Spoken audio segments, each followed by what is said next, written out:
सगळ्यात आधी आपल्याला प्ले स्टोअर उघडायचं आहे. त्यानंतर आपल्याला सर्चमध्ये लिहायचं आहे MKCL लर्नर ॲप आणि त्याला सर्च करायचं आहे. त्यानंतर तुमच्या स्क्रीनवर MKCLचा लोगो असलेलं हे MKCL लर्नर ॲप येईल.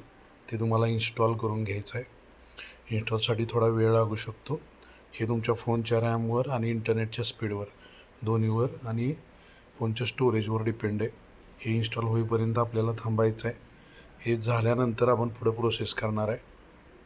आपल्याला ओपन करायचं आहे हा ॲप ओपन झाल्यानंतर तुम्हाला नोटिफिकेशनची परमिशन मागितली जाईल, अलाव करायची.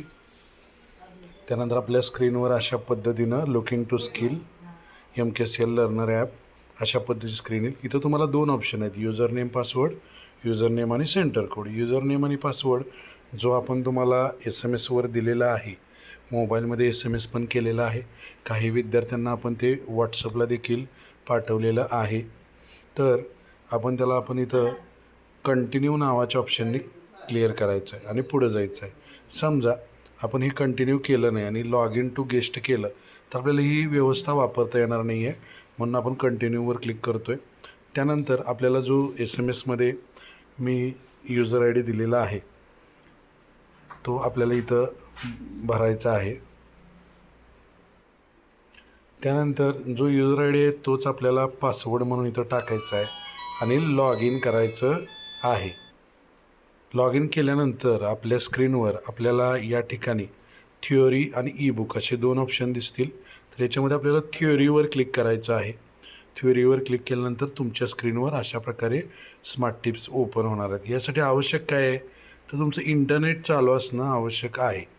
त्यानंतर तुम्ही तुमच्या गरजेनुसार तुम्हाला इंग्रजी पेपरचं मार्गदर्शन बघायचं असेल तर तुम्ही अशा पद्धतीनं इंग्रजी पेपरचं मार्गदर्शन बघू शकता.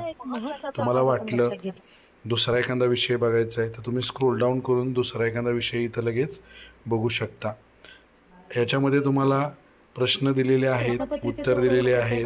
त्याच्यानंतर प्रश्नपत्रिका, आदर्श उत्तरपत्रिका लिहायची कशी, बोर्डाची प्रश्नपत्रिका असते कशी, संपूर्ण मार्गदर्शन आहे. तर हे सर्व तुम्ही करून घ्या.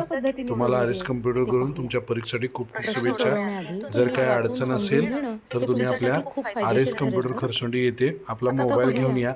आपण तुम्हाला हे सुरू करून देऊ आणि हे पूर्णपणे तुमच्यासाठी मोफत आहे. थँक्यू.